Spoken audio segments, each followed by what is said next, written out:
Hey, I'm a veteran just like you, and I've been down the educational rabbit hole for some time. In this series, it is to help you in figuring out what lies ahead and aid in your planning for your academic success. In this presentation, I'm going to go over your entitled educational benefits and which one is right for you. So this one will have the most cost-saving tips, so don't go anywhere.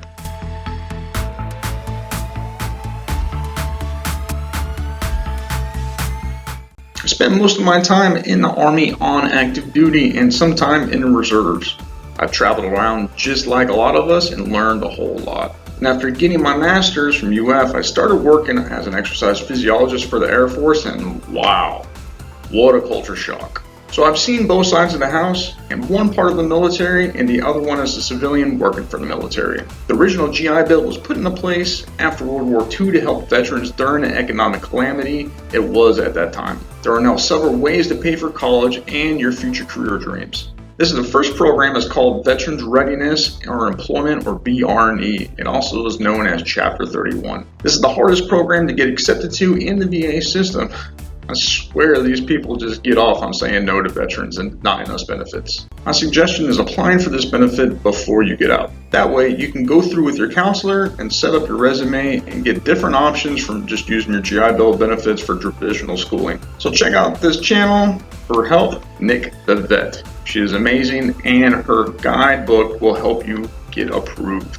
Her channel is a really great resource. The Montgomery GI Bill is an older benefit that originally came about for Vietnam veterans. So many veterans came back and were like, okay, we're getting the heck out of Dodge, but they didn't have a plan or a chance to do anything. Some eventually went homeless, others had disabilities for life, and others were exposed to Agent Orange, and their whole family line is getting paid for generations to come. The Vietnam era veteran had a hard time, and the government actually felt responsible. Crazy, right? So the Montgomery GI Bill was born so vets can get a higher education after service.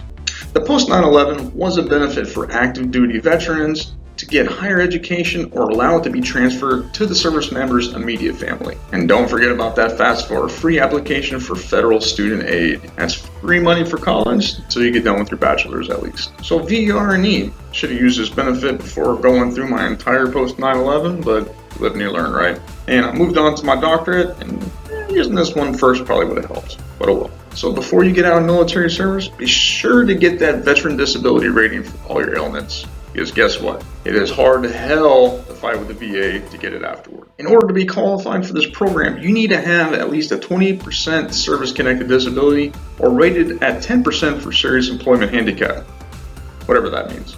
There are 5 different employment tracks, and I'll explain that later in another video. So you apply to va.gov, and if you have a premium account, you can access this part of your benefits as far as I know. This program is called Chapter 31. So remember that $100 they took out for an entire year through basic advanced training in your first duty station? Well, guess what? It was towards your Montgomery GI Bill. It's an older program that was geared toward service members being signed by President Roosevelt the day after D-Day and the invasion of Normandy. Yeah, it's been around for a while. If you sign up for this educational benefit with your recruiter and solidify it in MEPS, you can pay an extra $600 for a kicker. That'll give you a little bit of that little extra money for the duration of the use for this benefit. It gives you a nice little stipend every month, but it doesn't pay for your classes like the post 9/11 does. However, if you stay on top of your FAFSA, you can potentially have that pay for your classes while getting an extra cost of living payout every month. So it's also called Chapter 30, and when you apply to this benefit at school, you do it at the Veterans Resource Center on campus. They'll help you out with everything. The post 9/11 is a nice GI Bill that most veterans use because VR&E is a pain in the ass to get accepted to. And the Montgomery GI Bill doesn't cover classes unless the FAFSA is filled out and completed before your semester starts. It's also nice if you go to a higher level program or a private university that has really expensive tuition costs, because the yellow ribbon will cover the rest. The post 9/11's living stipend isn't as great as Montgomery GI Bill, though you do get money for books and school supplies a couple times a year. This one is also called Chapter 33, and the on-campus vet center will assist you in signing up for this one. You can also use your post 9/11 for other schools, like for trade skills, learn to be a pilot, or vocational courses. And everybody's favorite, FAFSA. Free application for federal student aid is your lifeline to free money throughout college. It must be completed every year, but you want to make sure everything is correct before your semester starts. It'll help pay for class and extra school expenses that like to sneak up on you. You can also sign up for work study and get some added that little money too. So work study is basically working for the college and you're performing a job while being able to study if it gets slow. The tasks aren't usually complicated or pressing, and you get to meet people while you're networking. You might even pick up some valuable soft skills too, and maybe even get somebody to write you up a good recommendation letter to your next university. Depending on the area you live in, you may need more money for school if you like to live in a nice area. Although the GI Bill substance allowance is generous and some areas are nicer to live in than others, you might need a few extra bucks. The cost of living and housing sometimes doesn't cover enough. So, other ways to pay for college, get a part-time job. I guarantee you'll be wanting to get out of the house sometimes and get away from those books, computer, and the four walls. A part-time gig will give you some extra spendable income, plus you can meet people outside of your veteran circle or your classmates. You can make it part of your social life, like doing something at night, like a server, bartender, or bouncer. These are fun jobs. You can meet a lot of people and are around the nightlife of the community. You can also play it smart and get a job at Publix to get some of those stock options.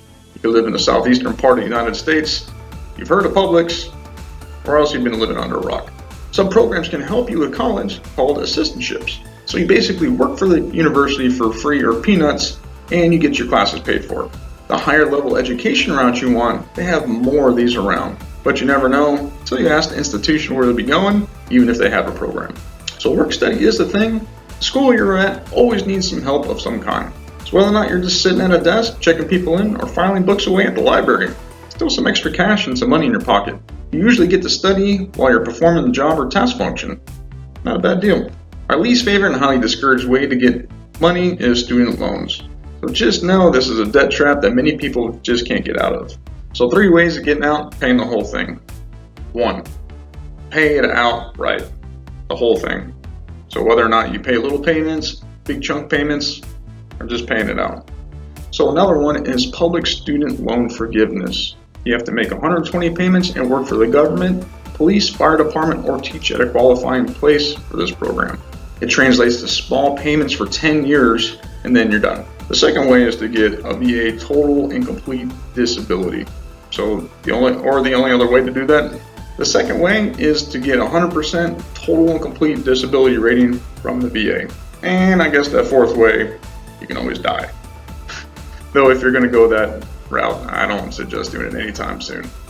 Other options to traditional school are trade skills. Trade skills are really needed at the moment and don't require money like traditional classes do. A lot of trade skills have apprenticeships that give you a job right away and training working to master your craft. You don't acquire student debt and you'll have a job already to pay the bills. Government contracting is an interesting gig. Some people have good experiences, others don't. But you can get paid very well for doing the same exact job you did in the military as a civilian. They have jobs all over the place, CONUS or OCONUS, so why not get paid really well for doing something without the headache? You usually have to take some security classes and get some added certifications through the government, and the company usually pays for it. There are other routes to take, like police, firefighter, EMT, personal trainer, sales, or get back in and go to reserves or National Guard. So there are other ways to go if school isn't your thing and you want to do something else. You will need to fill out your FAFSA and use it for your academic journey at one time or another. It'll help you, and just make sure you stay on top of it. If you have a service-connected disability and have an honorable discharge, then try to use the VR&E first. If you don't have a disability rating yet, then you'll have to use one of your GI Bills first. If you use your Montgomery GI Bill first, it'll take off of 36 months toward your post 9/11. Going to a 2-year college first and getting more money using your Montgomery GI Bill and combining it with your FAFSA isn't a bad way to go. The FAFSA will cover your books and tuition, while the Montgomery GI Bill gives you a higher stipend each month. Combine that with a kicker, and it'll be a decent amount of money while you're working for your AA or AS. And if you decide to jump into a university right away, then the cost of tuition will be a bit more, and if you go to a private one, then you'll have to use your post 9/11 and possibly use the Yellow Ribbon program with that one. You'll just need to make sure that you'll get in contact with the Vet Center rep on campus every semester to confirm what is needed to be done about the benefits you are using. The government isn't going to give you free money if you're not attending school and making at least a decent grade. So They have their checks on you just like they did when you're in, so get used to it. And if you have any questions at all about any of this material in the presentation or want to know more about these topics, then let me know in the comments below and I'll do my best to help. So I'm curious about my veteran family out there. What made you want to go to school after service? Hey, plug it in the comments below. I'd love to hear from you, and so would everybody else. And don't forget to smash that like and subscribe button. Thank you for watching. See you next time.